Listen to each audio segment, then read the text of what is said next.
Arsenal find themselves in all kind of trouble in the Premier League right now, sitting 15th in the league, only one win in their last 8 games, barely scoring, conceding goals. There seems to be turmoil in the dressing room.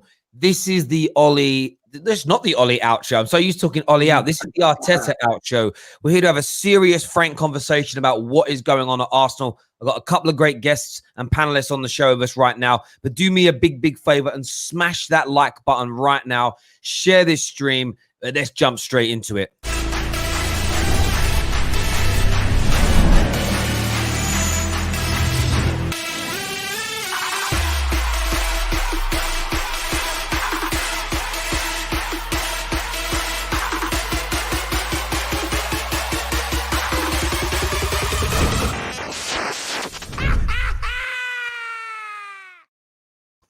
Yes, people. Back to the football terrace.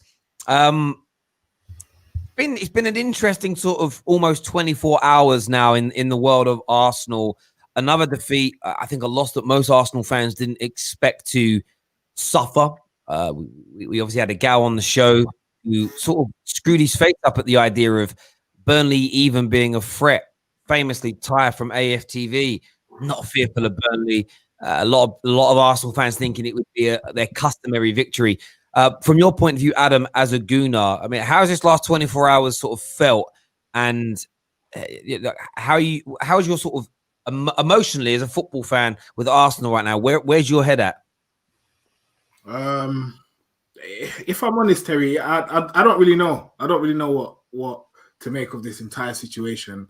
I'll be completely honest. Last night I couldn't sleep. I woke up at 5:30. I don't know if this is a coincidence or what, but I woke up at 5:30. I just couldn't go back to sleep. And I don't know if it's because I'm seeing Arsenal get, like, week on week playing more embarrassing results. I don't know if it's because there's, like, it doesn't look like the manager's doing his thing. I don't know if it's because Aubameyang's not playing well. I don't know if it's a personal problem I got in my own life and I need to sort out. But I just could not sleep. And I needed to, first of all, I want to apologize to you and everyone else because I couldn't come on the show yesterday. I couldn't. I even loaded up the link that you sent me. And I thought to myself, I don't care about fame that much to go on screen and be upset and take salt and take banter from other fans. I just don't care enough. So I had to stay off. And again, I have to apologize to a gal because he probably took all of the heat that I would have got with him. But I don't know. I don't know what to make of it anymore, bro. It's past the point of ranting. It's past the point of getting upset. Like all this Arteta in, Arteta out. I don't even know if that's the conversation we need to be having right now. Like, I just want to win. I just want to celebrate an Arsenal victory. Like that's literally all I want. I want to be able to say, yes, great goal, Aubameyang. Oh, Saka, well done. You got an assist. I can't even do that at the moment, bro. I literally just want to celebrate a win. And for everyone that's saying that we're not in a relegation battle, bro, we're like 4 points or 4 or 5 points of Burnley and them lot who are beneath us. And if it was the other way around in the table, we'd definitely be saying, 5 points is an achievable gap for us to get top 4. So by the same logic, it's conceivable that we're going to get relegated too. Like, I can't believe that Arsenal are in a relegation battle. Like, genuinely, we're in a relegation battle now. And that was going to be one of my first questions for you, bro. Like, I've seen a lot of Arsenal fans kind of discount it over the last few weeks. We're not in a relegation battle. We're nowhere near a relegation battle. Like, that's sort of been their kind of mantra. We're nowhere near it. But I'm going to put up on the screen here and now, that's the current form of Arsenal in the Premier League. I think you'd have to be a complete madman to say that isn't relegation form. It isn't just the 7 defeats from your 12 games. It's the 1 win in 8. But the biggest statistic that stands out to me is 2 goals in 8 games. Bro. And none from open play. That's got to be and some of these matches have been against, as you say, Burnley, Leeds United, everybody. Well, not everyone. Most teams have been able to exploit Leeds United's attacking prowess. You know, Aston Villa beating you 3-0 as an example. You go for it, you lose 1-0 to Leicester, okay. You beat United, not too bad. When you look at some of those games, you barely laid a glove on anybody. That would be my biggest concern right now as an Arsenal fan, that you can't win, you can't score. And it seemingly looks like there's no way out. And the one question I wanted to pose to you before we bring KJ in, and we are going to get Lee Gunner on in a few moments. He's messaged me. He's going to come on the stream and have his say as well.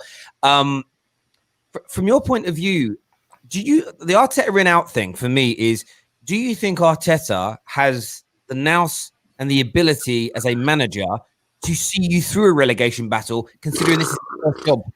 Bro, I know this guy was not expecting a fight like this at all. He thought, bruv, I've been working with Pep, this guy who's been working with Messi and all those great players. I'm coming in, I'm going to do what I've learned from him, and I'm going to get this team playing Pep ball. That's what he really thought in his mind. He did not clock that Arsenal is in no way close to what Manchester City is about. He didn't realize the job that he took on. Now, the worst thing that he did was allow himself to get gassed and take on the role of manager, because now not only is he only doing the head coach stuff, which was a big job in itself, he's now taking on added responsibility. And I don't even know the depths of that job, but he's taken on the added responsibility of manager. And there's no way, I don't care who you are, there's people like Sir Alex Ferguson, like flipping Jose, like Wenger, who still made mistakes as managers. Mourinho doesn't even have the title of manager at Tottenham, I don't think. So what makes Arteta think that he, within less than a year in a proper manager's job, has got the nous or the credentials to navigate a head coach of a team that's Arsenal this bad, and managing a team like Arsenal who's this bad? It doesn't make sense. There's no way he has the credentials to do it, bro, at all. And whether I'm saying Arteta out, I don't know.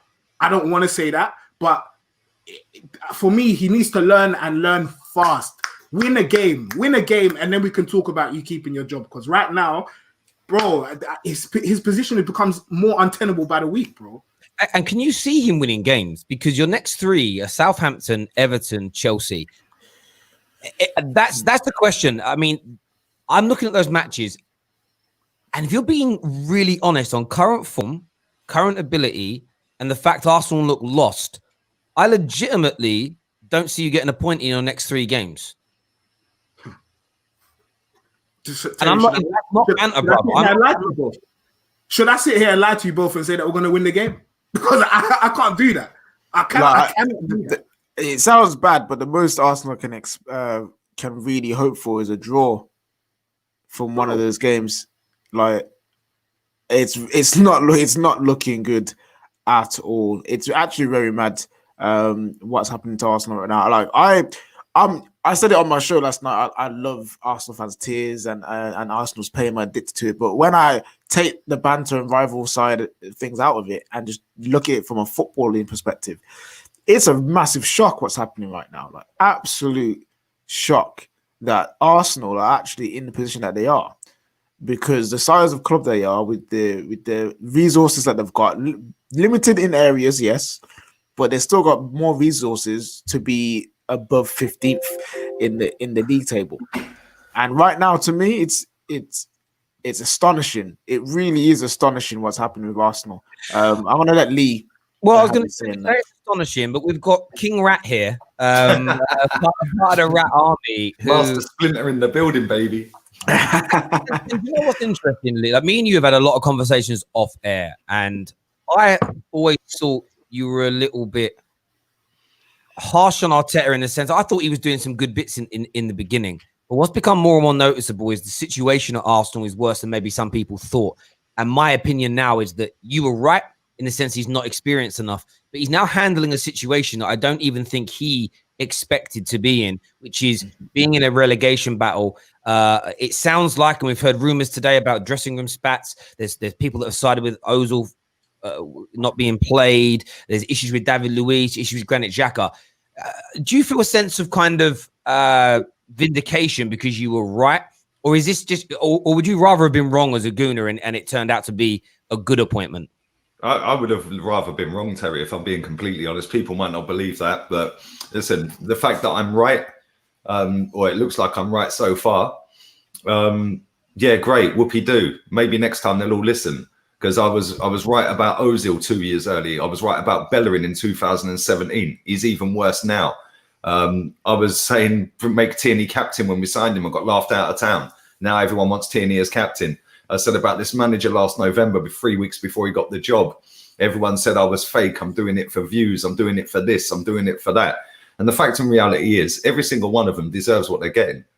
Every single one of them. I've got no qualms in saying that. Every single person who has sat there and forced to trust the process down everyone's throat with no basis to it, back your manager.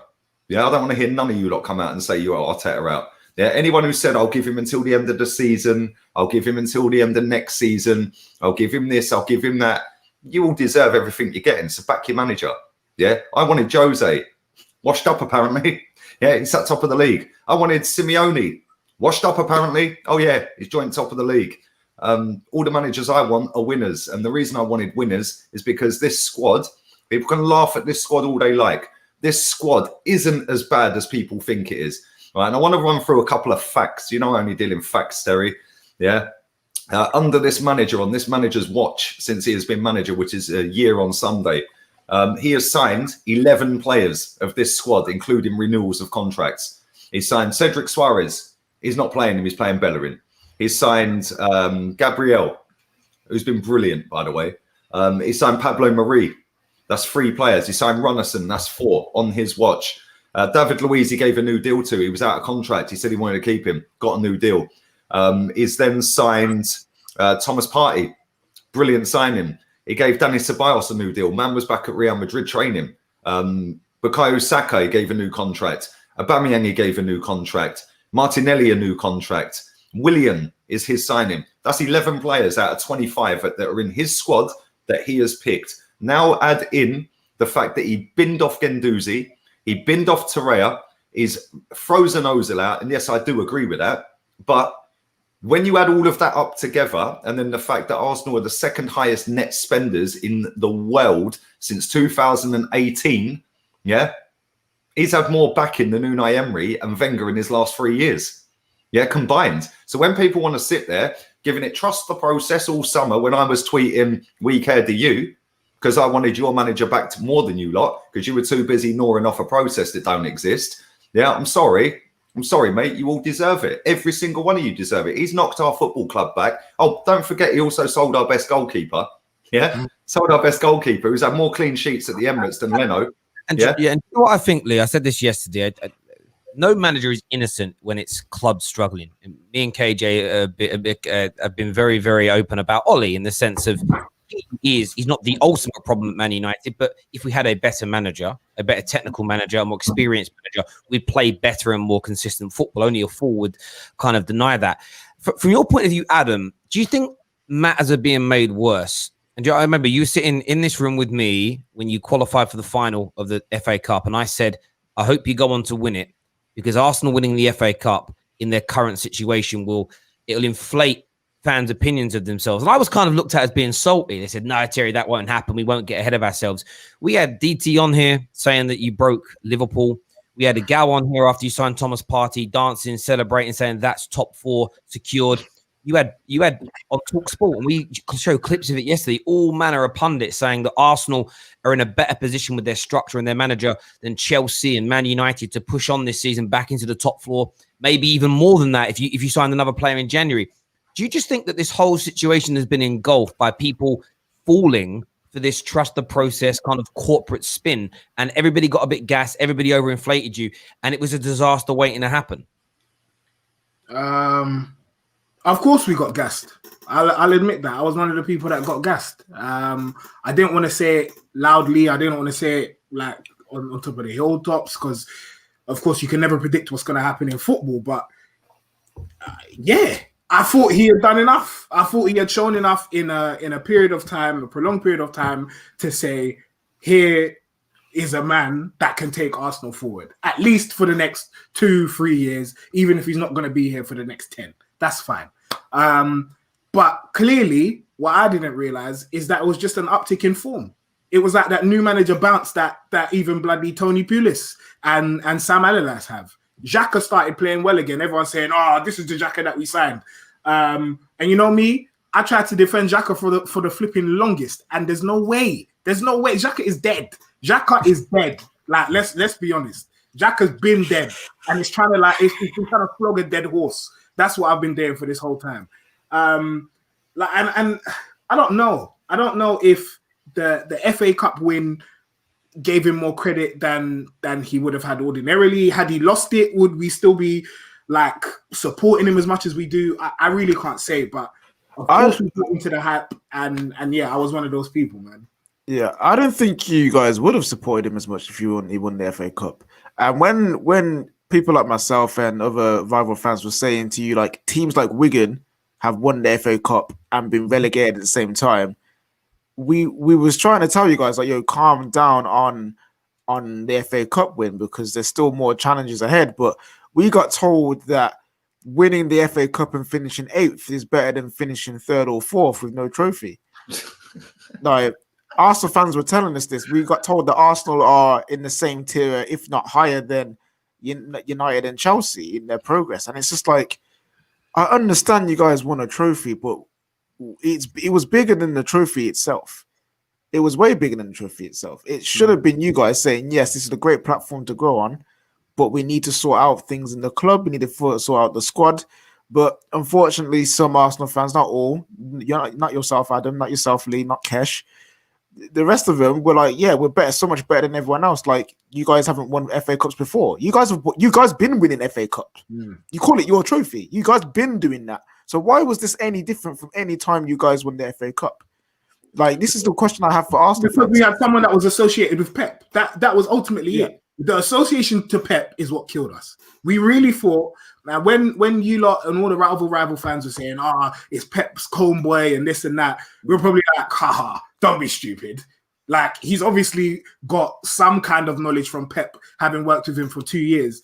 But yeah, but this sorry to cut in. This is where I didn't get gassed with it. I've seen Paul Clement sit next to Ancelotti for a decade. Man's managing in Belgium League 2 now. Yep. Yeah. Got sacked at Derby. Yeah. Just because you're sat next, look at Mike Phelan. He was a number 2. Yep. Yeah. Well, what's the other guy? Carlos Queiroz. Man, McLaren. Yeah. Steve McLaren, yeah. Well, that'd be my quote. Brian Kidd did it. Like, United is quite famous for this in the Premier League. Fergie probably had 3 or 4 astoundingly good number 2s, and they all flopped at being managers. And I think you're right there, Adam. There was that, but you also got sold the spin, and it was, and this is the problem with social media, and this is one issue with social media. People tend to sit on the side of the fence that's popular. What way is the wind blowing? I mean, Arteta was appointed. The consensus was, if you're not behind him, you're on the outside of the fence. You're on the outside of the tent spitting in. You're being, and Lee suffered this. You're going to be ostracized by the mob rule that is Arteta in, trust the process, all the corporate buzzwords. And you were shut down instantly if you spoke out about that. And I think what happens to a lot of people, it's why the anger is starting to come through now. And people are sitting there and they're like, I want to be Arteta out. I know he isn't good enough, but what they're struggling with right now is, how do I say that without making myself look? Lee and Adam, I've got many questions for you, but this is one question that always baffles me. You guys have been screaming about Kroenke and your board and the way your club is ran. I haven't been minding about Kroenke, but go on. Fair enough, but people have been screaming about Kroenke and the board and how it's ran and for years, and you got the do what Arsenal do, you care, we care, do you? And you guys have been saying how much you hate this board, but yet you trust the same board in hiring Arteta, and now it's I suddenly trust the process. That's something I didn't. That's how easy it is. I don't get how easy it is to manipulate the muggiest fan base on the planet. Because let's be honest, right? Every single summer, Arsenal need to have a slogan. Yeah, it has to be a Twitter slogan that we have. Yeah, a hashtag every year. You know, I'll give an example, right? We've lost to Aston Villa 1-0 at the end of last season. Very quickly, I just want to make this point about you said new manager bounce a minute ago, yeah? We never had no new manager bounce. If you're going to have a look at our results from when he got the job in December last year to when we went into lockdown, where was the bounce? Yeah, he put 2 games together, yeah, in an FA Cup which gassed everybody. I've been there, done it, seen it, got the T-shirts. I weren't getting gassed. When he's coming out with non-negotiable rubbish, I knew that was a buzz phrase. When he's coming out with structure, process, culture, then you've got Hector Bellerin standing at Anfield saying, well, it's normal to lose at Anfield. Well, where's the culture and where's that change then? Then you've got us coming out after losing to Man City, and the manager himself goes, well, yeah, listen, 1-0 is better than 3-0. Like, come on. Yeah, I knew this was going to happen. And people can sit and blame these players as much as they want. Where were you when we beat Man U at Old Trafford? Yeah. Where were you when we beat Chelsea in the cup final, City in the semi? Where were you when you were telling everyone, oh, but we played City away, Liverpool away, United away, and we got the best defense in the league? Yeah. And I was like, yeah, but we got the 15th worst attack. I was telling you all this. And everyone was going, you're out of order. You're toxic. You're a Spurs fan. You're this, you're that. Well, you're not laughing now, are you? Yeah. You're not laughing now. I want to disagree with you. Because you lot weren't doing that. Yeah. I'm just talking in general. Yeah. Because the thing for me is what you've just said is spot on. Why would anyone trust a process that is backed by an owner they don't like? When we played Aston Villa away, we lost 1-0 at the end of last season. An aeroplane flew across Villa Park that said, back Arteta, Kroenke out, which is dumb. Give us your money and piss off is what that says. Yeah. Whoever wrote that's an idiot. Right. And then our manager comes out after that in the interview and says directly down the camera, I am backed 100% by this board and this ownership. And when you look at the facts, he has been backed more than Emery and Wenger in his last 3 or 4 seasons combined with what he has been able to do at this football club in terms of recruitment and getting players out. He got rid of Terrace, he got rid of Guendouzi, he got rid of our best goalkeeper. He's been Saliba, he's been Mesut Ozil. He's signed 11 players on his watch, including the renewals of contracts. I'm sorry, if Unai Emery had that squad or Wenger had that squad, we'd be challenging for top 4. So there's not a part of you that thinks that this squad is average now? No, I didn't say it. Let me give you an example, right? I took a screenshot of this, yeah? Right? People keep banging on about the players. Well, the owner ain't picking Bellerin every week. No, that's true. Yeah, especially when he signed Cedric Suarez, his right back. Yeah, who can't get in the squad anymore, right? He's starting Rob Holding at centre back. Where's Saliba? 30 million quid. Let me read these names out. Yeah.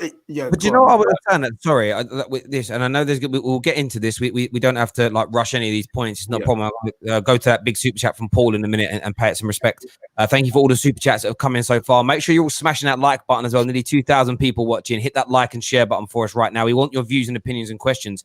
What Lee said though stands out to me as, again, and I'm talking about what's been said on this community rather than forget other channels and other communities. On this community, we've had the Arsenal fans tell us a lot. Best defense in the league. We've fixed our defense. We're moving forward in the right direction. And I remember my challenges again just being called salty, where I said, yeah, but you're playing pragmatically.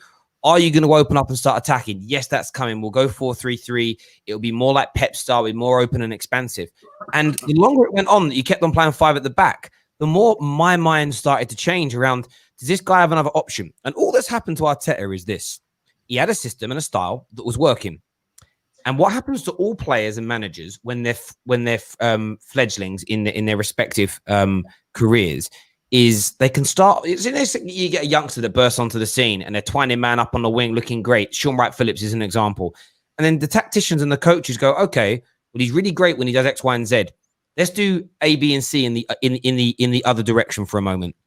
They do that and they nullify them. It's then onto that player to develop their game to counteract the measures that people put in place to nullify them. Same goes for managers. People started to work out after a few months of this pragmatic football how to then beat Arsenal. So far, Arteta hasn't had an answer to that. He hasn't got a remedy for people that have worked him out. You throw on top of that the problems with the players, the turmoil in the dressing room, the supposed non-backing of the club, and everything else that's going on. I just think, and it's not about getting at Arteta, I just think right now, as it stands, it's too big a job for him. I think it's too big a job for Arteta to manage as his first managerial piece of experience. Ollie might be a PE teacher, but he's been doing this job for over 10 years. Like, he's got some level of experience of going through problems and heartache and managing things. Like, Arteta's learning on the job, and he's currently got, for me, if you guys were to get relegated, it would be the biggest shock in Premier League history. Like that's how big. I don't think people realize how big it is that Arsenal are in this situation. And I was talking. Lee might remember this because he's a little older than I am. But we've seen giant clubs in this country before go backwards. We've seen youngsters watching don't understand how big Nottingham Forest, how big Leeds United, how big Ipswich, how big these clubs used to be, and they fell by the wayside. And if you'd have said during their heyday, in 20 years' time, these clubs will be relevant in the elite end of the English game, you would have been laughed at. And I don't think it's inconceivable that we're currently witnessing the ultimate demise of Arsenal with these owners and part of this management. And for me, I think a lot of conversation can happen about owners, change that. The problem is I can't see you winning very many of your next 5 or 6 games, which is going to drag you potentially into that relegation zone. Arsenal have to act to save their season and secure their Premier League place. And I don't think I'm being overly hyperbolic in that. I really, really don't. I have a few super chats I've got to do here because they're huge donations. First one says, people are forgetting the issue with Ozil on the pitch. 4-1 in the final, multiple Champions League games not turning up, never turning up in big games in the Prem. He's lazy off the ball. That says it all. Do you know what, Paul? Again, I agree with you from what I saw from a lot of Gooners. I saw a lot of moaning about Ozil for 4 or 5 years. Suddenly he's not playing, he's not scoring, and he's revision. We see it a lot with Man United, don't we? We see a lot of revising of history here when it comes to that. There's no doubt about it at all. I agree with that comment. We've got a super chat here from Red United, $50. Thank you. He says, to my guy Lee, I think United and Arsenal should just join and get the best players for both sides and form See, we can finally say we have a good team and win the league because both are completely crap. United only have that will basically be Man United's first 11 with Aubameyang. Basically, that's all it would be. Yeah. And Gabriel. Gabriel next to him. Welcome to Banter Club, Mansell Low. With these donations, you can buy a new camera, Terry. You know what? If people keep having a go at my cam, do you know what it is? It's mad. I use a webcam, and just every now and then it can be fine for weeks, and then suddenly it goes all weird on me. No, you know what it is? It's the connection. Your Wi-Fi is messing up, so it's down in quality. Wi-Fi, bro. Oh yeah, and I can do nothing about it. Where I live, my road was on BBC prime time. Like, you know, the BBC does its national news and it goes local.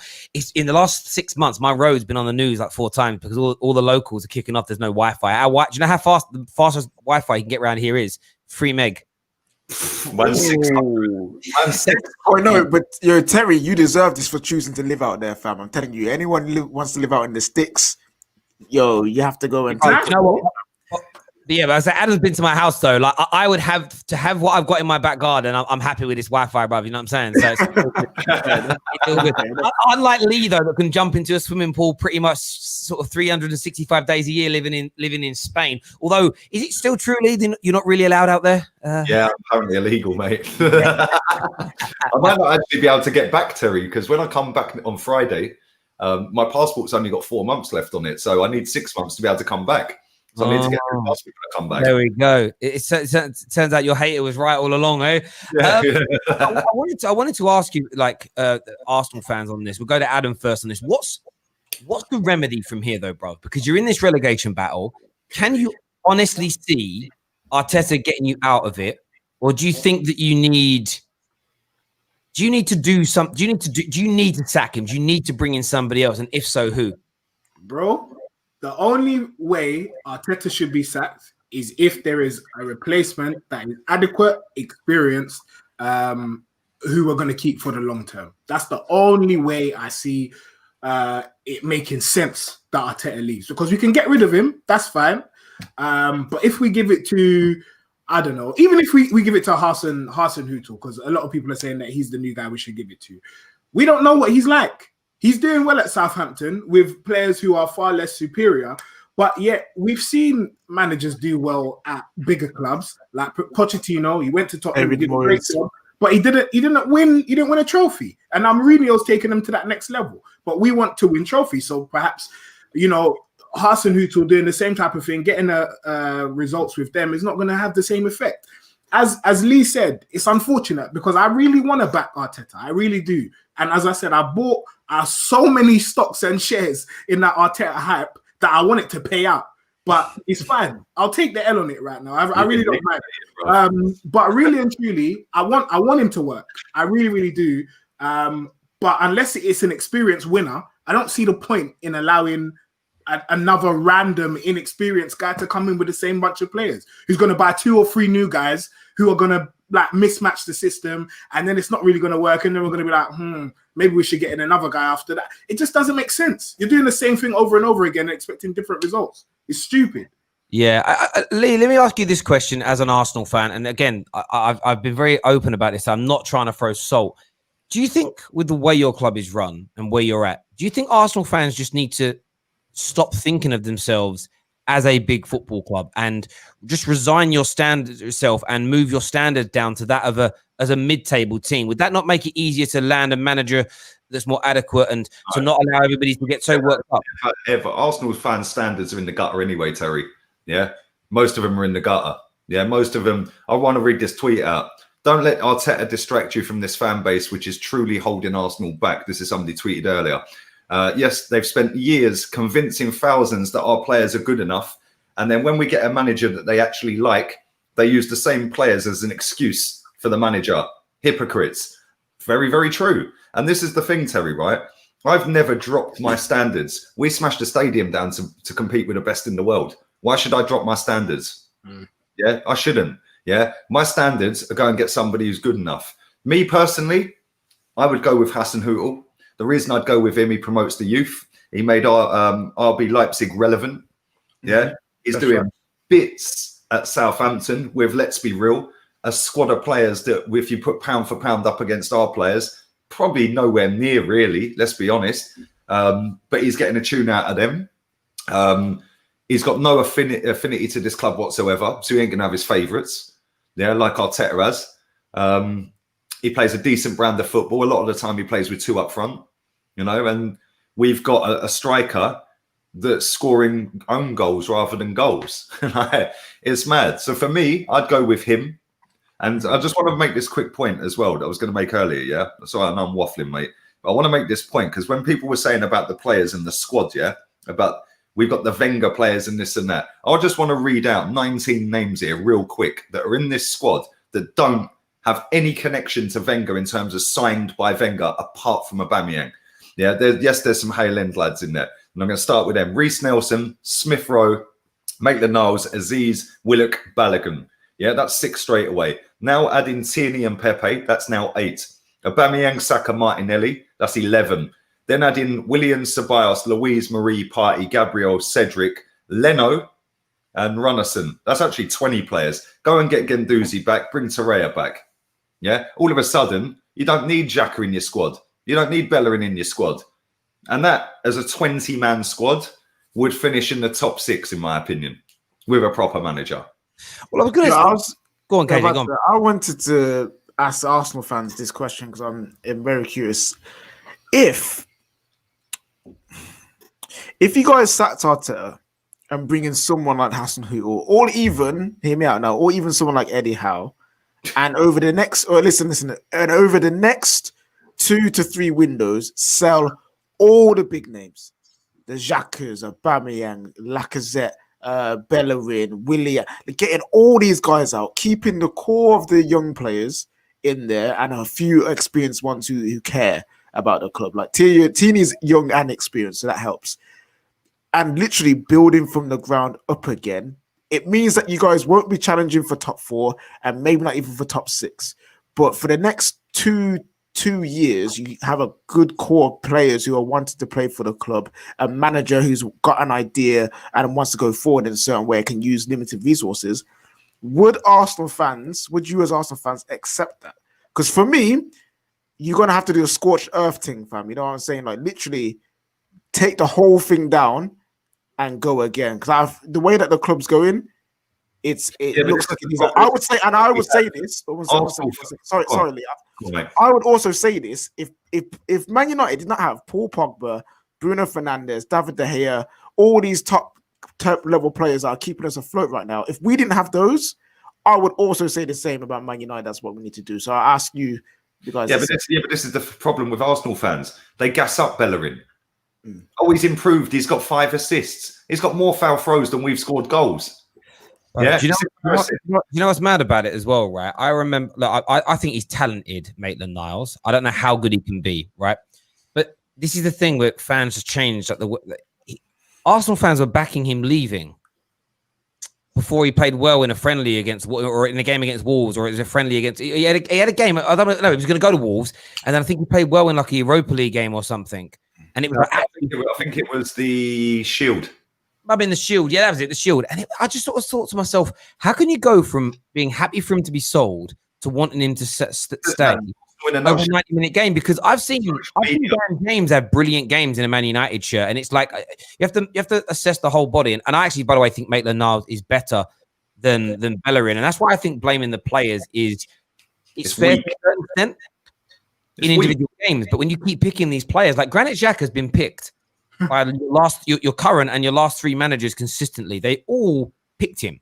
They all carried on picking him. So it's either something that professional football people see that we don't. Every football pundit rips into him, but yet these managers keep picking him. It doesn't make sense. I don't know whether it's contractual. There's a guy in your chat who says you're overhyping the youngsters, just like the other delusional section of the fan base. Mate, let me tell you something right now. What's your name? Eisen captain. Yeah. I won't say anything, but let me tell you something, yeah? Let me tell you something right now. Take Aubameyang out of our team last season. Who were the next 2 best players in the team, mate? Oh, yeah, Saka and Martinelli. Yeah, I can gas both of them if I want. Thank you very much. Where's Martinelli? See, still injured. Smith Rowe coming back from injury now. Running around playing football matches. Then see Rob Holding, Willian, and Bellerin and Xhaka. Because I actually see something and see a direction that we're going in. I understand that, Lacey. My issue is when I talk about the standards, I understand. So the way I look at it is this. I think you can have really high standards. I think they have to protrude, though, and there has to be a longer-term plan. So I remember having this argument with United fans on a regular basis. They're saying, I've got high standards in you, Terry. I want to win the league. I want to win the league, but I know that I think it's going to take us 3 to 4 years plus. So I'm happy to extend that so that I look at the step change. So for the next year and a half, I don't expect to win the league like you do. I expect it to be a longer term plan. That's what I think is needed at Arsenal, because I can already feel what's going to happen when Martinelli comes back. I already feel sorry for Saka this year. Young players should have no expectation around their neck. They have. He won't even play him. He was benching him for Eddie and Nketiah last season, mate. Yeah, didn't he go on that run where he replaced Aubameyang, scored nearly in every game, and then got in January? He wasn't seen again until we got knocked out against Olympiacos, where he brought him on in the 106th minute, and within 30 seconds of being on the pitch, he set Aubameyang up for the bicycle kick. Yeah, I understand that, but my fear is that these players are going to come back, and it's all being put on them. And we had it at my club, and I do look at Man United and Arsenal and see a lot of comparisons. We for 2 or 3 years, the reason that Rashford got such a rough ride is okay. You're a really talented youngster. You need to make us Premier League. Basically, it was you need to make us Premier League champions again. You need to be at the same standard. Him and Martial.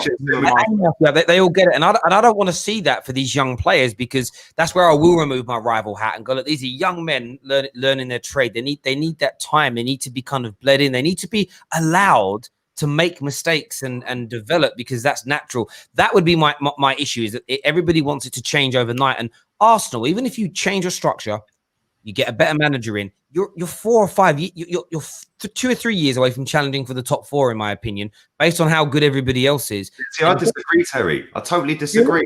I've just read out 20 names of our squad that don't include Xhaka, Bellerin, Holding, Mustafi, Chambers. That team doesn't get us top 6. Okay, let me ask you this, yeah? Right? If we was to start the next game with Tierney, Gabriel, Saliba or Marie, and Maitland-Niles at right back, and then a midfield, obviously Partey's injured now, yeah? But El Neni and Willock and Smith Rowe with Saka, Pepe's back, and Aubameyang. Would you not be more excited watching that? I would. But that's the unknown. But do I think that squad is good enough? No, but do you think that's a better 11 than what he's been? I do think it's a better 11. But it's still not good. Yeah, but you know what I'd say, Lee, is an upturn in results. I think you will see an upturn in results, and it is a better team. I think with a better manager as well. My point is, though, and I remember saying this to Igal and other Arsenal fans on the show, you need to progress. But at the same time, unless there's regression from everybody else that's in front of you, Man United are going to try and progress. Spurs have jumped forward this year. Chelsea are going to get better and better over the next few years. City and Liverpool are going to be around. Tottenham were below us when he got the job. Yeah, but he's lost off the league games. Lee, and I get that. My point is, though, if you just think as top four for the next 3 seasons, Liverpool and City are pretty much guarantees for it, in my opinion, because of their resources, managers, and their current squads. So there's 2 spaces left. Arsenal right now are behind, not just behind Man United and Chelsea. They're behind Leicester, they're behind Wolves, they're behind Everton, and they're behind Tottenham.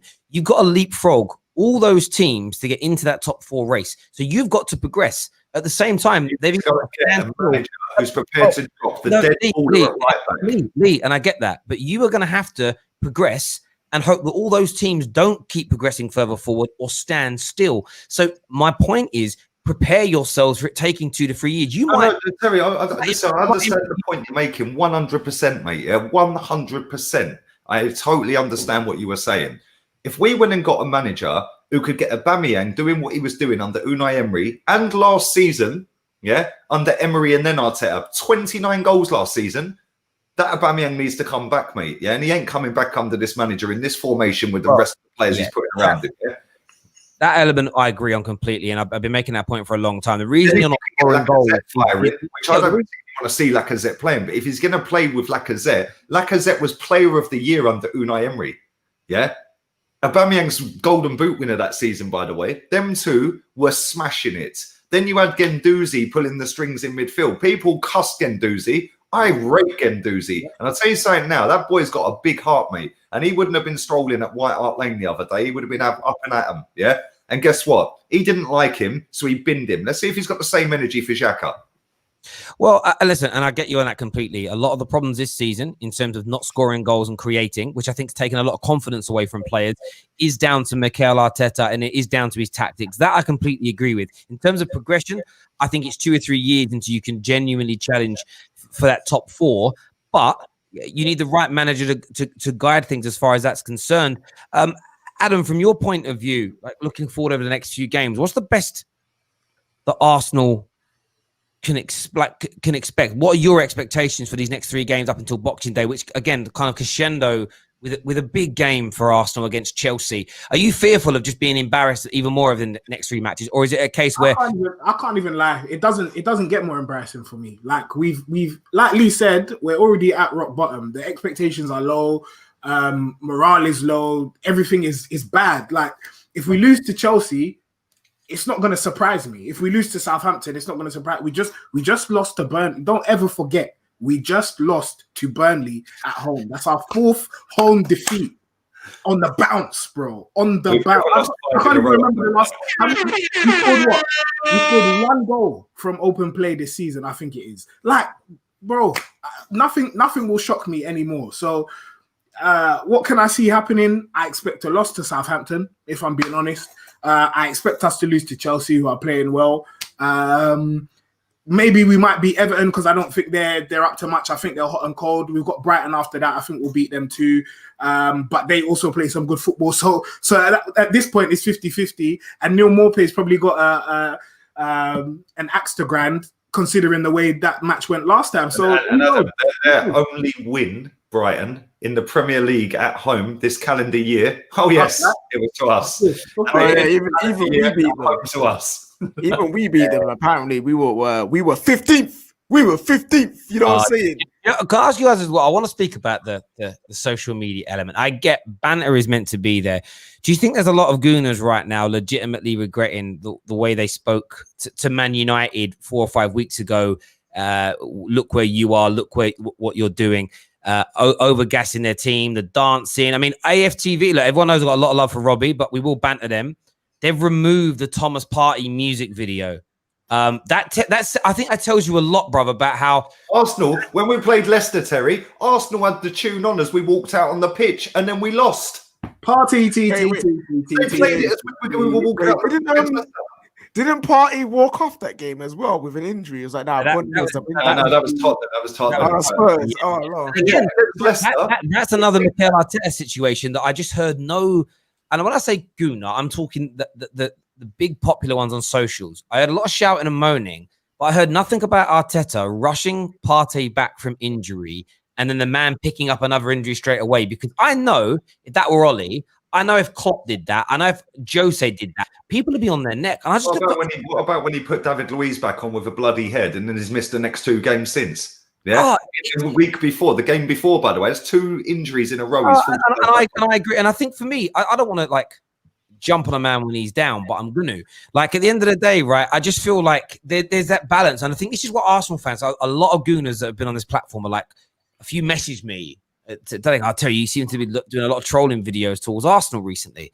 I said, bro, it's the same as I trolled Chelsea fans on Saturday. When you say things like, Burnley are no problem for us, we're going to be in the top 4 guaranteed, your managers are this, our manager is superior. When you make these statements and it goes not just wrong, but the complete opposite happens, if you're going to have to take the heat. That there's heat that comes with that. And that's why I do feel a bit sorry for Adam. I don't like other clubs off, Terry. Yeah, well, I know you don't, bro. And there's never any memes of Lee Gunner like saying we're going to do this to Man United and then United will beat you. Well, but that's why people get it. And I think that some of these Arsenal fans need to just relax a little bit. And, you know, every time I say it, when they've had a good result, they think I'm being salty. It's just like, bro, I can see the problems within your team, bro. Like, I've done it myself as a United fan. We've won a few games and I've gone, we're back. And then we lose the next 4 on a bounce or whatever. And I'm like, I've got that egg on my face. So there's still the Avengers in my eyes. But this is why I said to Gal and them like the other day, don't get drawn out. Why are you letting people like Terry, KJ, Prime, why are you letting them draw you out? Like you have your own head. God gave you a brain to think for yourself. Like, why do you need someone else to say, "Oh, our Arsenal back"? You say, "Oh, of course we are." Like, only an idiot would do something like that because it's clear we're not good enough. So you can't let these other rival fans draw you out just so they can tear you down as quickly. It's stupid. I love Igal. Like I do. I got a lot of time for him as a person. But I don't get his logic. Maybe he said it's a Toronto thing about he calls himself a homer where you back your team no matter what. And I sometimes feel like, but see, guess where I've always given the example of like if your kid's on drugs, right? And it's a warped example, but it makes sense to me. You're not. My example is this: if you've got a child who's hooked on drugs, you're not a loving parent feeding their habit. You're a loving parent locking them in a dark room and making them go cold turkey and getting them off the drug. The easy option is to just feed the habit. And that's what I see fans like Igal do. They know there's problems, but they bury their head in the sand and they're just... That's why we're in this mess. When and they go out to see the dealer and they buy them a little bit and they sort them out. You've got to cut the snake's head off, essentially. Hashtag free Freya, people. Remember that. That's it. Yeah, Freya gets hooked. Freya's getting locked in my dungeon. There's hundreds of thousands of Arsenal fans that have been doing that. Give Wenger another go. Give him another go. Oh, he'll be all right. He'll be all right. No, people have said that. People have said that. For years on social media. People saying, "Oh, what? It's disrespectful. Give him another go. Give him another year." Did you see Liv's video that he did, the stand video, the rap that he did, right? He made me laugh. The bit that made me laugh about it, right? I messaged him. I'm going to get him on the show. Like, I respect, people do their social media content. That's good stuff. What made me laugh about it, again, was like the revision of everything. I'm like, I can't take any gooner seriously who's suddenly like, yeah, let's bring Wenger back. And that's what the video was. Basically, you're Arsenal. We wanted you out. We got it wrong. Basically saying, please come back to me. I need to address it worked, so we'll do it again next week. The week before, it went on to Paddy Power. Yeah, the week next week, it goes somewhere else. And that's why people keep doing it, Terry. The fact and reality is, I like that guy. I've met him a few times at games, yeah. After Fulham, he was saying the Brazilian Revolution were going for the league. Come on, yeah. Seriously, man, come on. And but they're the ones that are most angry, Lee. This is what I mean. But like that's why Igal is broken right now. Like Igal is doing an Ian Bill at the moment. Like I got nothing left. No, but tell me, this is the problem with social media. Arsenal fans, in my opinion, right? They will cuss Man United for going out of the Champions League the other night, yeah. And then when you say to them, "Why are you cussing Man United?" Well, because we're allowed to have banter. Why are you bantering a team that are sat third at the time? Yeah. Why are you bantering them when we're 15th, mate? Why don't you look at your own club first? The other day, I see people tweeting out pictures of the Crystal Palace goalkeeper saying hero because he made a save from Eric Dyer in stoppage time on a free kick. With Crystal Palace a draw against Spurs. I'm sitting there thinking, Palace are our competition, right? Well, then Liverpool were losing to Fulham. And I put a tweet out and I said something along the lines of Arsenal fans have got a major dilemma because they don't like Liverpool, but they don't like Tottenham. but they need Liverpool to score to go back at the top of the league over Tottenham. They're in a catch-22. Yeah. And this is why, Terry, Arsenal are in the gutter, because we have got accounts out there. Patrick Timmins is one of the worst accounts on Arsenal. Needs a slap. Full name. Yeah. I'm sorry, I don't even care. 200,000 followers that kid has got. He has absolute. Wait, what's the one? Is it Ozil things? Is it Ozil things as well? Wait, that brother too. That one's blocked me. I've blocked the first one. That one's blocked me, bruv. There's hundreds of them accounts on social media, right?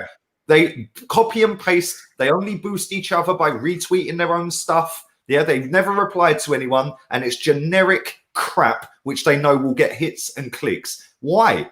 You ain't getting paid for that, mate. Do you get paid to tweet? Because if you don't, shut the fuck up. Yeah, you know what's mad, yeah? Again, I know it's mad. Seriously, I see Arsenal fans again. I see Arsenal fans complaining about Kroenke and the board and the way the club's ran, but they're sporting the new Arsenal kit every season. Yeah, it's a problem, bro. I'm not trying to draw them out, but I see the Dons on AFTV. Them man all are Kroenke out here, but yet they all got the new training gear. They got the jacket to go with it. Arsenal have got more training kits in the last 2 months than we've had wins all season, mate. Yeah? Right. It is mad. They dropped another load of training kits, but it's not just the social media element. Like these bigger accounts, yeah, they're a massive issue. They are a massive issue, right? Because they don't say what they actually think. They say what they think people will want to hear, right? Yeah. Then you've got the ex-players like Ian Wright who will twerk for a £1 note. Whoever's paying him, it will say whatever they want him to say. All right, now leave Uncle Wright alone. As well, because he can't hack it, yeah? And I know for a fact, I'm not even going to say what I was going to say, but I know for a fact, yeah? I'm not going to say, I'll tell you afterwards, Terry, yeah? Right? But he tried to get me banned from saying online, yeah. But anyway, that's by the by, right? I know for a fact it was him. He sat on BT Sports saying, "Oh, it's disrespectful to pull a banner out." He then goes and sits on Match of the Day the same night saying, "Oh, well, yeah, maybe it's time for him to go." Well, make your mind up, mate. Yeah, make your mind up. We don't know your true opinion because you're twerking to get a pre-season tour. Yeah, Ray Parler's another one. Martin Keown's another one. Robert Pires is another one. Alex Scott is another one. Then you've got the media side of it. Charles Watts, absolute waste man. Yeah. Sitting in the press conference the other day, Arteta gave him a slap back and he sat there with, and then the press officer goes, "Have you got another question to ask, Charles?" And he went, oh yeah, about Balogun. Absolute div. Then you've got James Ben, another one. Amy Lawrence, another one. Yeah. Ian Abraham, Talksport Moose, another one. Every single one of these. Laura Woods, I'm surprised she ain't fucking got a wet floor sign in front of her when she's talking about her, bruv. Jesus Christ. Oh, but guess what? She done an interview with Vinay last year, didn't she? Of course she did. So she's got to keep that perk going, isn't she? I'm sick to death of it, Terry. Yeah? Add all of them things together with the social media accounts, add the ex-players in, add the media, yeah? It is an absolute farce. Yeah? It's a farce. They never say it as, get me in a press conference, I'll either get arrested, yeah, because I'll stick it on him differently. Yeah. Do you know what's interesting? Was that Lee come with names? What he said there, though. Do you know what's interesting? What he said. We've spoke about this on the channel a lot. Where we spoke about earlier on in this show, where if it's not fashionable or in vogue to say or do something, the majority don't go with it. And there's big Twitter accounts for every single football club who, again, they have a mass following, and they literally they can go from being Arteta in one day to Arteta out the next. They go with the flow. Whatever way the wind is blowing, they will turn around and they'll pick on it. And I get it. And I do feel that some managers get an easy ride. We've spoken many times on the show about Pep, how Pep Guardiola in the last 12 months, his record in the Premier League is worse than Ollie's. And no one's talking about it. You know, the amount of games he lost. After the draw at the weekend, United weren't potent enough, didn't attack enough. Like, it's the worst I've seen Man City. No one does it. Arteta's had the same treatment. Arteta, there's barely any... Arsenal have had less bad press this season than Man United. And we're a win away in terms of a game in hand away from going third in the league. The PR has been flawless from Arsenal, Terry. It's been flawless. Arsenal fans have got to wake up and engage their brains because you've just been lied to. Woodward needs to hire Arsenal's PR team, fam. They've been lemmings for 10 years, Terry. When I'm sitting there 10 years ago saying Wenger out, yeah, and I'm getting cussed left, right, and centre, I'll give him another year. Oh, you're disrespectful. Look at what he's done for the club. What he's done for the club is set my club back a decade. Now this guy set it back another 4 years. Our best goalkeeper plays for Villa. Yeah, that's facts, you know. I can't even lie. Like, even when he had this short stint, you saw he was better than Leno. Like, it was just in there, in everyone's face that he's better than Leno, and he's the one that got. But this is the thing, right? You then get. I forgot these other people as well. Sorry, I'm not going to name these. I ain't giving their channels any airtime, right? But there's other people out there that are the. I'm better than thou. I'm holier than thou. Yeah, I'm pompous and condescending, and I'm going to sit there and have the same type of pompous and condescending twat on my channel, and I'm going to get some C-Tech journalist on. And then I'm going to sell you a membership for it and call it the executive level or some crap. Yeah. And you get a piece. Oh, I write a piece. Mate, you're not a journalist. Yeah. You're not a journalist. And then what you do is you then come out with statements on your Twitter account. I'm going to write a statement professing where I stand and my stance on the manager. Why don't you just say what you think from the beginning, mate? Yeah. There's two of them that have done that in the last 24 hours. Yeah. But they've sat there. And another one sat there and sold the whole of his YouTube community that I am grooming negativity. Grooming. He used the word grooming. Yeah. Guess what? Oh, yeah. He's not back in the manager anymore. Yeah. He changed last night, even though he sat there last Monday. Can't wait for his show tonight, by the way. That's on in what, hour and a half? That should be fun because one of his guests is fully Arteta out now, although he'll probably change his mind tonight because it was reactionary last night. Sick and tired of it. Absolutely sick to death of these people. Do you know what it reminds me of? Do you know what it reminds me of, Lee? Just say what you mean and mean what you say. Stick it on there. Stick it on there and go with it. This is why I like Ty. Yeah. People can say he's deluded, all ends up. Yeah. But guess what? You ain't knocking that geezer any which way other than Arteta in. Yeah, because that is what he believes. Well, I've said the same thing on. I've said the same thing on here about rants. Rants is the. I don't put rants in the Ollie out mob because some of the Ollie out mob are cruel and nasty. Rants as a joke and a laugh with it, but rants is unequivocal. He's unyielding. This is my view. I'm sticking by it. If Ollie wins the treble, I still want him out. I like that because you know where you stand. It's those people that fluctuate. You know, 1 minute, oh, we can win the league. The next minute, get this guy out of my club. I really got much time for that as it stands. And I hear what you're saying, bro. I remember. Do you remember this? Adam, remember this? Do you remember when Sophie from the Chelsea fan channel said she was sorry out, and she got abuse from the whole Chelsea community? How dare you? How dare you? All the things she said. 7 weeks later, I remember counting. They all turned and agreed with her and did their videos why they wanted Sarri sacked. And it triggered me. I actually made a whole dedicated video to her on it. It's called We Need to Talk About Sophie Rose. Because I just thought to myself, where's the apology for her? You all hounded her. I don't want an apology. Yeah. I hope they're all suffering because this club ain't sacked him today. So guess what? When we get piped for the first time since 1987 at home in the league to Southampton, Christ and more. Your manager, not mine. Never mind. Yeah, never mind. Yeah. Lee, I got a question for you. How much do you actually pull it on the board, and how much is Arteta? The board are the biggest issue. The owner for me is nowhere near the biggest issue, but it gets you an extra 0 on your videos if you put Kroenke out rant in your title. Yeah. If you tweet about Kroenke today, oh my God, you're getting hundreds of retweets. Where were you in the summer then? Yeah, come on, bro. Kroenke for me, yeah, has spent, well, since 2018, which is 3 years, in a couple of weeks, he's got the second highest net spend in world football at this football club. Only Man United have done more than us. Yeah. So people can sit there and blame the owner. Greedy Stan. Oh, he's so greedy. He don't care about us. It's all about the Rams. What a load of crap. Yeah. He's taken 6 million quid out of this club in 11 years? Mesut Ozil's taken that in 4 months and ain't kicked a ball. Wait, people want to complain about Stan taking money out. Yo, chat to the Glazers, fam. They are. See, they're next level. But then the board are all on Zimmer frames. Yeah, every single one of them has been there since before I was born. Yeah, every single one of them is in their late 70s, early 80s. Then you've got Josh Kroenke, who I personally believe is the owner of the club. I don't think it is Stan. I think Josh is the guy. Yeah, he's 41, 42. You've then got Edu, rookie in the job that he's doing, 40, 41. You've then got a manager who's the same age as me, 38. Yeah. So you've got one extreme to another. You've got a load of old coffin dodgers that don't care about Arsenal. They're there for their dividends. Let me ask you a clue about football. Go on, Adam. Let me ask let me ask you a question though.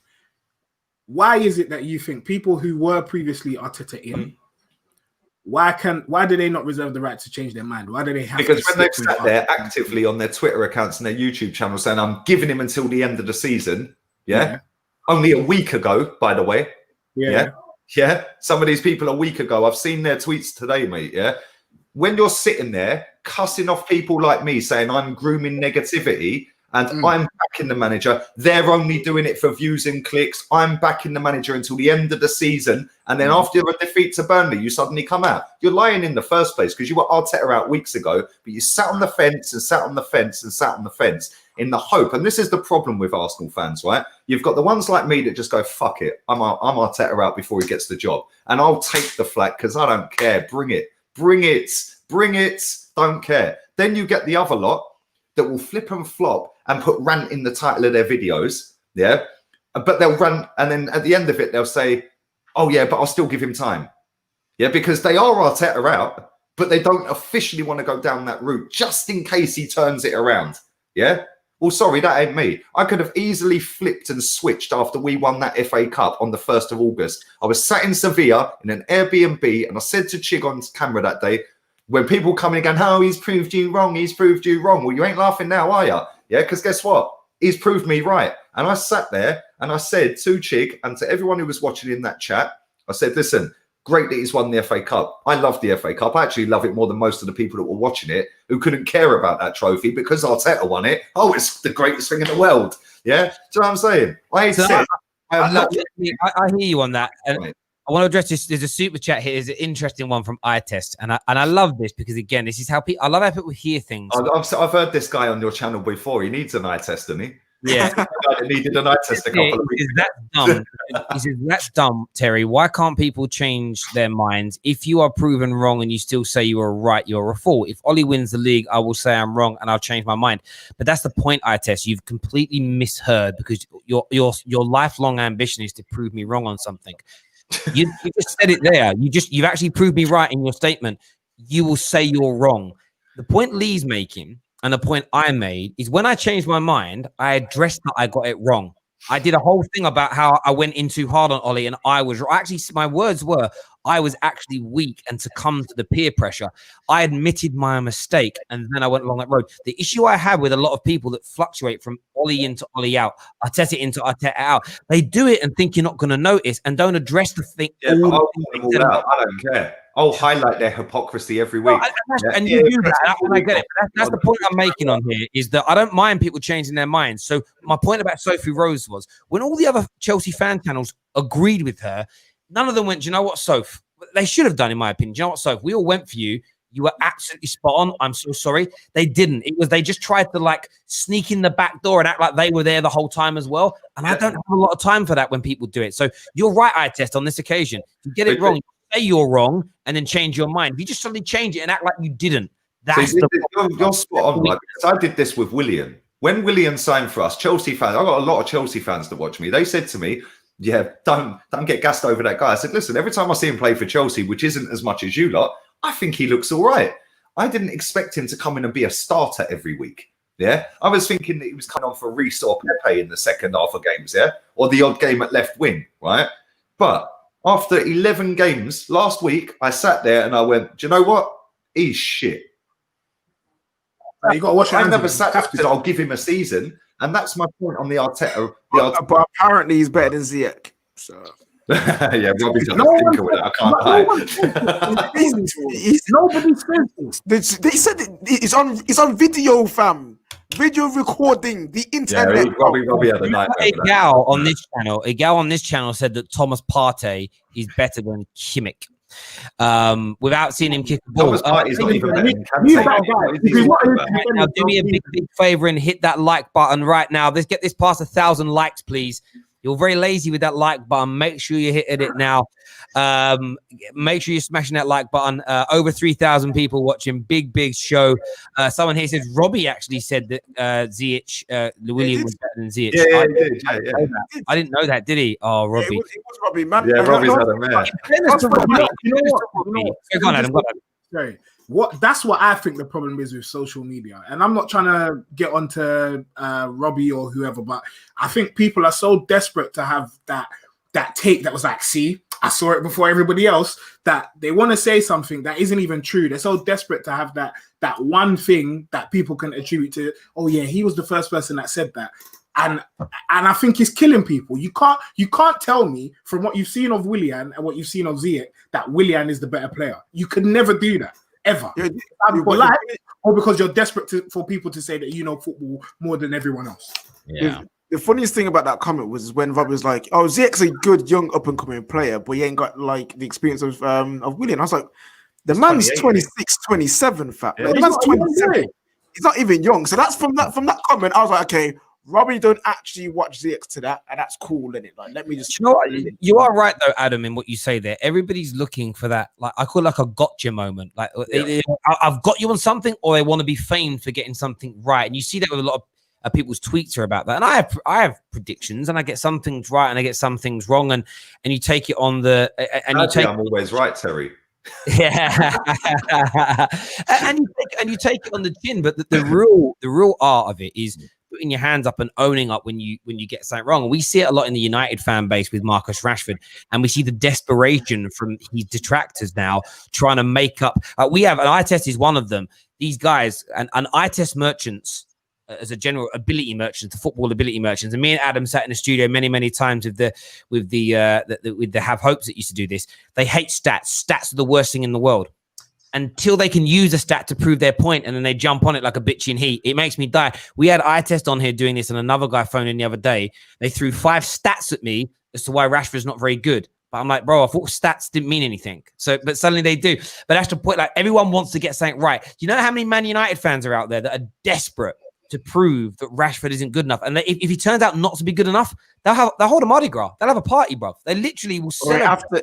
After 10 years, Rashford finally hits 33 and he's not good enough. And they're like, see, I told you he was never good enough. Yeah, he's 35, he retires, and they're going, he's not good enough. But don't you just think that's a weird thing for you to not want your club to do well, or someone at your club to do well? No, but you know what? I look at it the other way, Adam, yeah? There's obviously genuinely Man United fans that think that is a massive downgrade as a striker on the strikers that Man United have had over the last 25 years. Yeah. Look at Van Nistelrooy, Rooney, Van Persie, and you've got Rashford. Right? So I get it. I do get that. And it's not that they don't want them to do well. It's just they demand more than Rashford as your main boy. Yeah. And you know what? And I think that's a fair point. However, there's no reason to go at Rashford for that. That doesn't make any sense. You go at the ball. Yeah. You go, and the targets. Or if that's your actual goal, that I've got a lot of respect for Rashford, but I think we need better. Is shouting about how bad Rashford is doesn't help anyone. Attacking Rashford, making him the target. Rashford don't pick himself, does he? Let's be real. Oh, it's not even that, but you make him the target. Equally, though, for his age, what he's doing is absolutely phenomenal, and that gets ignored when you. And that's the thing with me. We're going about stats here. I always love the arbitrary ones, and Paul Pogba one is the best standout to me. He walked 25 minutes a game, and everyone was up in arms. And I was like, yo, but how much are other people walking? Until you can show me how much other people walk in that position in elite level teams, in elite level leagues, we don't know whether it's good or bad, do we? You know, it's just, it is what it is. If you just show one team, imagine there's 20 places in the league table, but we only show you the team that are 10th. We don't know whether they're on good points, that they're doing well to be in 10th or bad to be in 10th, if we can't see everybody else. Context is important. Yeah, but fans are Adam. Well, sorry, KJ. What you're right though, Adam. What it comes down to is everybody wants to get that one thing right. So go, I got that right. I'm not that bothered. If I get it wrong, if I get it right, great. If I get it wrong, I say, fair play, and you move on. But narcissism is such a big thing in modern day society, and people don't like to back down from things that they're, this guy's going to be great. It doesn't happen. They say, instead of saying no, that they die on a hill when they're right, when they're wrong. But when they get something right, oh my God. I see this one guy, I'm not going to name him. He's pinned tweets, been there for 7 months, and it's about a score prediction that he got right a year ago. Like, I'm thinking to myself, Bob, that's like, I bet he puts it on his CV. I bet when he goes through his job at Greg's, he puts it on his CV. I got a score prediction. I just know he does. But the thing is, when it comes to players and backing players or managers like Arteta, for example, a lot of these people have stuck it on people like me so much that they can't back down now because they will get it. Differently. They will get it if they come out and say Arteta out, So they have to blame every other angle, which means they're looking like they're reaching right now. But then the problem they have, the problem they then have is their credibility soon as they say it. Yeah. But then how they overcome that one is they go, oh, but I backed him longer than anyone else. We've seen it with Mesut Ozil. Yeah, we've seen it with Mesut Ozil, bruv. Yeah, I know exactly how these people work. I can spot them a mile away. Do you know, as if Arteta is back here and he's listened to Lee. He listened to what Lee just said, and because he's never said this before in any comment and any call. So Lee's just fed this into him. He says, from Giggs, best Ronaldo, even Nani, but now you lot are happy with Rashford. So my response to this is that, first of all, Rashford's better than Nani. And the other side of it is this. Giggs, Ronaldo and Best are three of the greatest footballers of all time. If you're going to go and sign someone as good as Ryan Giggs, Ronaldo or Best to play in Rashford's position, you better be getting Mbappe, baby. I'll endorse it. I wouldn't say, if someone says to me now, Terry, on a real level, that we can bring in Mbappe, but it means Rashford's got to go, I'd back it. Your point literally makes no sense. What I'm saying is Rashford's a really good football player. Is he going to be as good as Ryan Giggs or Cristiano Ronaldo? No. But unless the club can go out and sign someone of that level, why would you attack Rashford until that point? It only makes sense if Ronaldo, Best and Giggs are on the bench for Marcus Rashford. Let the adults talk, please. Let the adults talk. Arteta doesn't like Rashford, basically. No, he don't. He's got an agenda. We all know this, though. But I want to make a quick point about that whole when there's a player that you don't want because you've got higher standards, you attack the player. I think that's kind of pointless because Hugh's the one that allowed that player to be there in the first place. Yes, the manager picks the players, but I said this the other day. The fact that Man United Football Club gave Ollie the option, even the option to play a midfield of Matic and McTominay is criminal. It's up to the club and the board to build a squad where you have got enough options to have a good midfield and good players. So my thing is this: the board should take it out of managers' hands to not play bad players. They shouldn't have the choice. They shouldn't even have the choice to play bad players because there's no bad players in your squad. You know what I'm saying? So that's why I would disagree with Lee in terms of, yes, the manager picks those players and yes, those players are bad. But the fact that they're there in the first place isn't on the manager or player themselves. It's on the people who bring them. I hear that. Over a period of time, absolutely. Someone says, Terry, but you said Martial was better than Werner, and you're the only one who thinks so. No, I said that Martial would score more goals this season than Werner, and right now I've got a big L coming. And when I get it wrong, and I'll say I've got it wrong, but it's the thing, right? My YouTube career, and I put that in quotations, doesn't live or die based on getting 1, 2, 3, 4, 5 things wrong. I think that's what a lot of people think. It's why a lot of people don't do a lot of collabs outside their little circles. Is if I lose a debate on another channel, my YouTube career is over. No, it isn't.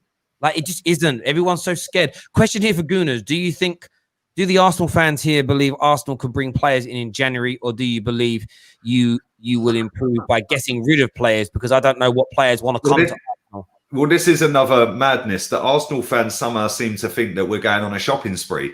Yeah, it's not Football Manager. It's what you were telling me all summer.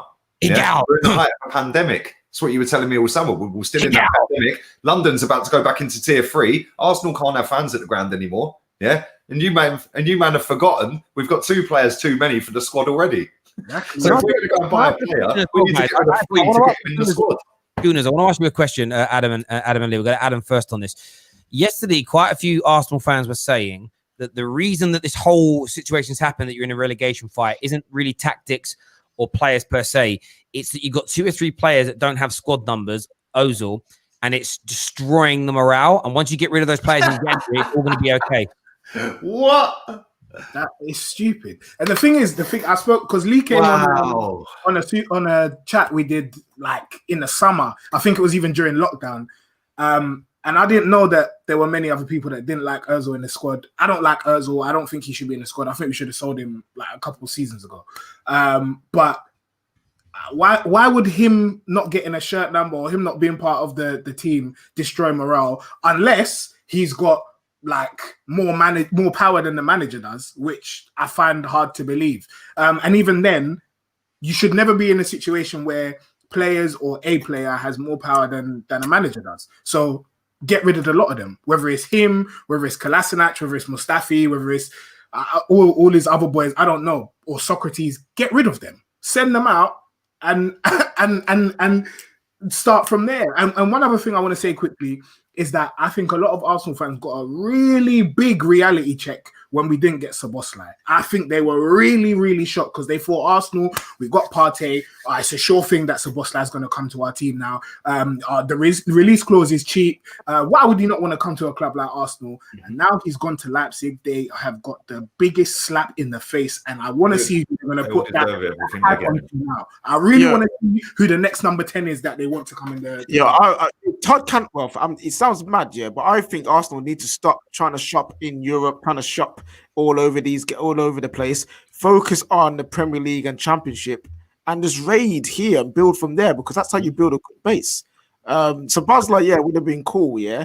But you're telling me Todd Cantwell couldn't create more chances than Ceballos, fam? Smith Rowe could do it for free. He's in the academy. Like, yeah, I hear you on that. We've got a few more super chats here. First one says all Big up my guy, labels. Oh, do you know this guy? Yeah, he was actually my first ever member on my channel. Big up to the nice. Remember, we were just texting a minute ago before I come on here, bro. You can become an official member of the Football Terrace by clicking on the link. From as little as 99p. From as little as 99p. I actually released one of the meme videos for Arsenal actually to the members yesterday, 12 hours earlier. We do that occasionally. Comments that all these labels put on different types of fans because of their opinions is ignorant, especially nowadays. You can't grow as a club if you are divided to the core. We are tired of this squad. We are tied with this squad till the summer. Only then will we see change. And I hear that. And listen, I agree with a lot of what you're saying there, my friend. Thank you for the super chat. It means a great deal to us. There's another one here from Cap, which says, I wonder if Partey is thinking if he made the right decision with leaving a team fighting for the title to fight for relegation. Bro, I mean, imagine how he also turned down Chelsea reportedly for Arsenal. Wow. He was waiting for you. Do you think when he comes back and gets fit, do you think he's going to be enough to improve you and push you further up the table? Who, Partey? Yeah. Well, just to add on to that comment, I think you missed a super chat a minute ago, and it was somebody's asking what I think of Terrace coming back, because Atletico had cancelled his contract, his loan deal. He's coming back in January. Really? Yeah. So I didn't believe it. I can't lie. So I went on Twitter and typed in Lucas Terrace. Yeah. And the first thing that comes up is, according to Tuto Mercato Web, whoever they are, Atletico have agreed to end Lucas Terrace's loan deal next month. The player did not meet expectations. Oh my days. Yeah. I think he's as good as Kante. So let me tell you something now. Lucas Terrace walked straight into this football club, and he walked straight into that starting 11 next to Thomas Partey. 100%. Yeah. Don't want to see Granit Xhaka stinking that place out anymore. Them two together, yeah. Partey's more of a box-to-box anyway. Terrace can do the mopping up. All you need now is, in that sense, is an actual number 10 creative player, and you've got a decent... From this fetish of number 10, bruv, yeah? Like, does he not play 40-51? But number 10s have been dying out for about 5 years, bruv, yeah? And this fetish that Arsenal need a number 10 to create. You can create from anywhere, yeah? Liverpool don't have a number 10. Firmino's not a number 10. He's a striker, yeah? Jota's not a number 10. Liverpool fans will say... Mane are not number 10s. Henderson's not number 10. Fabinho, Wijnaldum, they're not number 10s. But Arsenal fans seem to have this fetish of, because of Mesut Ozil, we need a number 10. No, you don't. You know what it is? Solid midfielders in that midfield. Yeah. If you want to go with a number 10 in a 4-3-3, then put Saka at the peak of the three and go with Terrace and Partey with Saka. Put Martinelli left, Pepe or Reece Nelson right, preferably Pepe, and then Aubameyang up front. When you've got a turnover of the ball, you have now got Martinelli, Pepe, Saka, Abba, all runners. Yeah, and you've got Partey, yeah, and Terrace sitting there. Job done for me. Put the back four in, I said earlier, we're moving. You know what it is, Lee, with the whole number 10 thing, besides the creativity? I feel like I saw DT say it, and I've seen all other Arsenal fans say it as well. We just need to find our Bruno Fernandes. What Arsenal fans like to do as well is take other people's models. That's the same Bruno that he was cussing when he signed, by the way. Yeah, the Arsenal fans love to take other people's models and apply it to themselves, like it's just going to work magically. So people say like, oh, we just need to find someone who can elevate us like Bruno Fernandes, or Arteta could be the same as Klopp because look at the same the same record they had at the They're start. not When really it's the double Liverpool like this model. when It he took first came about in. 4 years. Yeah, I get what you're saying. Yeah, they like to take you're other spot people's on. models and just make it out like it's going to work for them. Like you need to You're find spot your on. own. And the problem we have is that our fans just suck it up, bro. Seriously, like and this is why I didn't back this manager, because I just sat there and I thought we were sold a dream in 2002 when Peter Hillwood stood there saying we got funding for the Ashburton Grove, the Emirates, yeah, and we're going to compete with the best in the world. We're now in 2021 in a couple of weeks, and I'm still waiting, mate. So I ain't buying your process. I want it now. Me and you spoke. You know, sometimes me and Lee have talked very late at night. I'll give him a bell for 5 minutes, and it's like an hour later on the phone.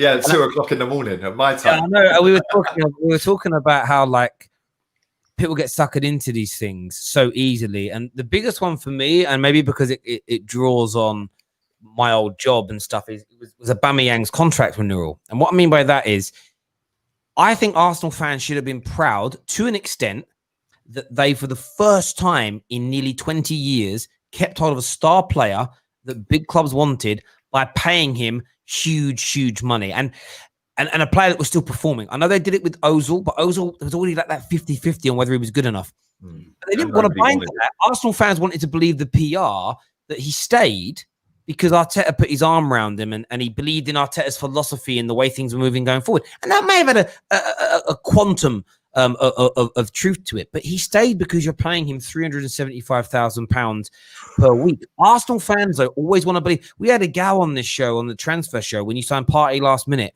who literally said, the whole window was planned to make it a last minute signing to create a bigger buzz on social media. Basically, it was a perfectly timed and executed plan. It's like, bruv, it was like, you're that deluded by the PR. You want to believe a very good player, by the way, but a last minute signing was the plan. No one wants to make last minute signings. No one. The reason he was signed on deadline day was because the standards were in the gutter by then. The price was the price a year ago. It's the same price. And what they've done is, if they signed him on day one, we'd then have to go and add to that. Signing him on deadline day, it was, oh, look, they've pulled it out the bag. What a great club. Stan Kroenke put the money in, David Ornstein was saying. What a load of bollocks. And now our fans want to sit and cuss Stan Kroenke. You're all sucking him off in the summer for giving us Thomas Partey. You know, it's mad. I've been years on this platform. Like, I got a lot of some journalists I've done shows with, good people. Journalists that I do not trust, as a general rule, are the journalists that are exceedingly close to the football clubs, because they sell the stories that the clubs want them to sell. They get their exclusive interviews with owners, with players. They get certain inside information, but there's a price for that. And the price is you print certain stories how we want them to sound. There isn't any kind of believe that. Oh, mate, you don't you know how true I know this is. It gets even deeper with journalists. You find it. It is on Twitter. Simon, who's the guy? Simon Jordan. They had journalists from The Sun in there. And they were talking about the situation with, when Mason Greenwood had the thing with England with the girl that came into the locker room. And then a few days later, there was the story about the balloon, right? What happened is they had the journalist in there, and Simon Jordan was ripping into the journalist, basically saying how you always hide behind this, it's for the interest of the people type thing. It's your duty to share this information that's been given to you. But he said, I know what you do with those stories because I used to own a club. You will go to the football club and say, we've got this negative story about one of your players. We're going to run with it. However, if you give us a big exclusive interview or a big juicy story, we'll bury this thing about Mason Greenwood. And the guy literally goes, yeah, I know. Basically said, yes, of course we do that. But in this case, Man United didn't want to give us anything, so we run with it. They don't care about telling us the truth. They use all these stories as like a make way. How can I get myself through the door? So I don't believe for a second that it's, I know for a fact that certain journalists will run certain stories, PR stories about, oh, this player was really our first choice, even though they bid for 4 other players before him. And these journalists will spin it for the football clubs. But there's a counterbalance for that. It's, well, I want an exclusive interview twice a year with Mikel Arteta that no other newspaper gets. Okay, but you run these stories for us. I scratch your back, you scratch mine. It's for me, it's clear and it's obvious that these things go on. And when I watched this thing with Simon Jordan calling the journalist out, I didn't know that to that point. But I was like, so basically, if Man United gave whatever journalist broke the Ryan Giggs cheating story, if they gave him enough exclusivity to certain information, maybe about transfers, maybe certain interviews with the owners or interviews to Sir Alex, they might have buried the story. That's what they do. So the first point of call is, what's better for me and what's better financially? Launching this story, which is a scathing story, or is it gaining some exclusivity? They would much rather be on the inside of that fence with those clubs spitting out than the outside spitting in, because they want to be fed the information. Because we all know, think about all the journalists I'm talking about, the ones that are inside the door. They're the ones during the transfer windows that are appearing on everybody's shows at 100, 200, 300, 500 pound a pop for appearance fees. And why do they have all this information? Because they're on the inside of those football clubs. But they only give you basic information that the clubs allow them to share publicly with you anyway. But they also spin the PR lines. They're the ones. Charles Watts is the perfect example of that. He tweeted out about Thomas Partey, we dropping the 50 million euros for Thomas Partey before anyone on deadline day. And everyone was like, even I tweeted him and said, you're chatting shit. Romano's just tweeted 5 minutes ago saying it's, or 5 minutes later saying it's bollocks. Romano then got a phone and obviously did what he did and went, actually, yeah, he's right. Yeah.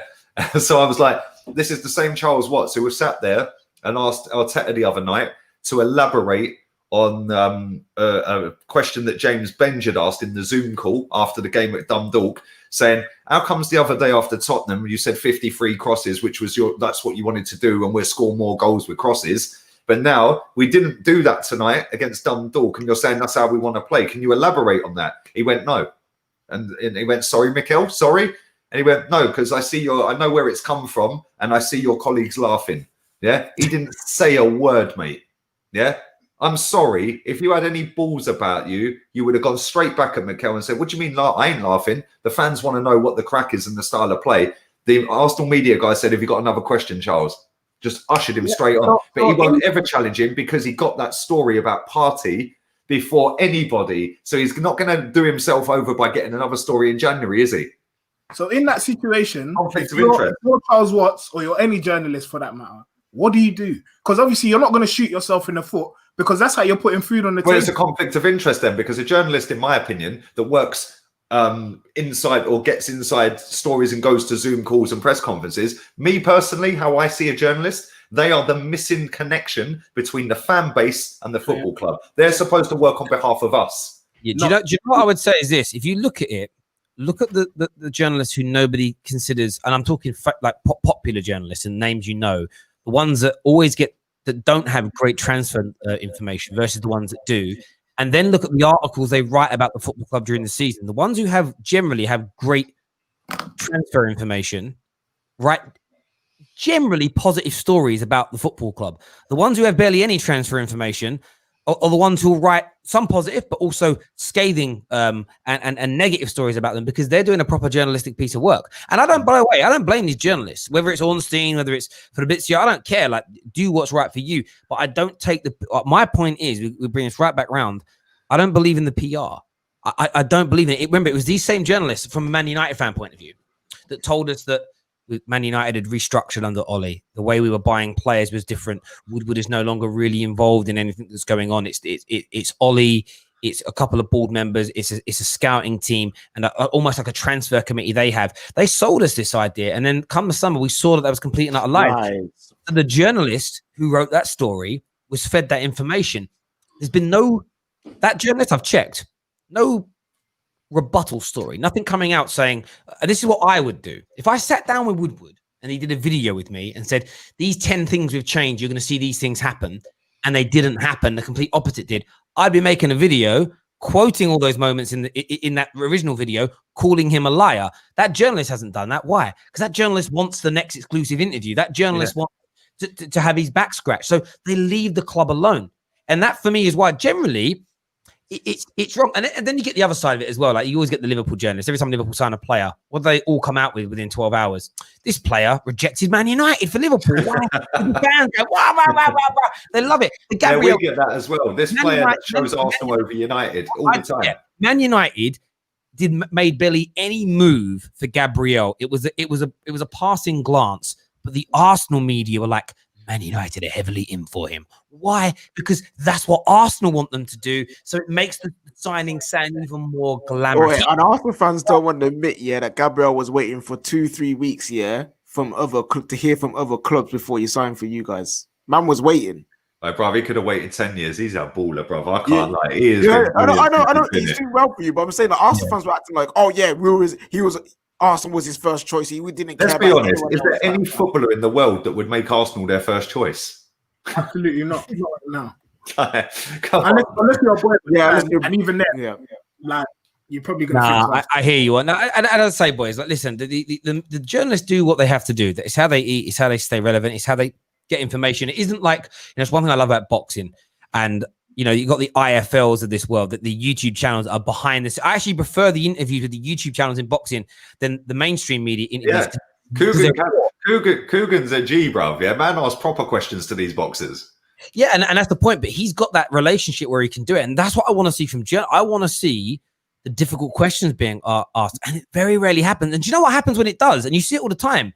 Like, I remember when, I'm not a fan of him because he works with the Sun, but Custis asked some tough questions of LVG. LVG called him fat boy, told him to enjoy the mince pies. But then that was it. But it was looked at as that was wrong to do. And then as soon as a journalist gets a little bit funny with a club, they ban him.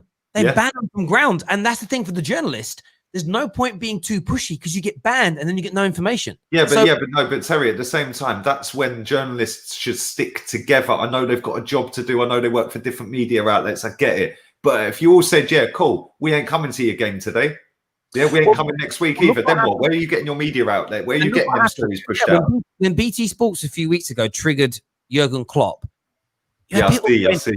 People going, how dare they speak to Klopp like that? I'm like, no, their job is to question people. Jurgen Klopp's response was salty. Jurgen Klopp's response was disrespectful to him. He's there to ask questions because he wants your opinion. Well, you tell me how the game went. Well, my opinion, no one wants to hear what that journalist has got to say. They want to hear what you've got to say right here, right then.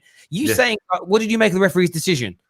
Or what do you think of the decision? Well, nobody cares what I think, bruv. Otherwise, I just tweet it. That whole thing was beautiful, fam. From the questions to the response. I loved it. Another super chat here says, I was never tapas in or tapas out until winning. Until a winning manager comes in. At the moment, I feel I can't sell our project to prospects unless we get rid of half the squad. Romano said that Arsenal are still respected. I'm calling his BS. Well, the way they will be respected is look at the Aubameyang situation. They can still pay. Maybe not in England, they're not one of the highest, but they are. They're two of the highest paid players. But when it comes to European football, Arsenal are still one of the highest paying clubs out there. You've got to remember that the English clubs pay salaries at a much higher level than Germany, than Spain, than Italy on average. So you can still attract people because you might have OR as an example, who's got a choice between Arsenal and say, I'm just going to throw a Spanish club at Atletico Madrid, but you guys easily can afford to pay him double that, and that's a big attraction. And that's for all our clubs. We can just pay more money. It's as simple as that. But boys, I appreciate you all coming on and having your say. Thank you to our 3 new members that have signed up this afternoon. It means a great deal to us, and all the super chats as well. Make sure you're smashing that like button. Still over 3,000 people tuning in to the artetaOUT show right now. Premier League football's back from tomorrow. Wolves, Chelsea, literally tomorrow. Like, it's the turnaround so quick now, and it's Christmas. It's going to be amazing. Is Arteta going to survive the Christmas period? No, none of us know. But there we go. Until next time. When's your next show on your channel, Lee? What time is it? 9 o'clock tonight. Turkish. We're Turkish. Yeah, good. So there we go. Make sure you go check out and subscribe to Lee's channel as well. Until next time, people, take care of yourselves. Goodbye. God bless. And see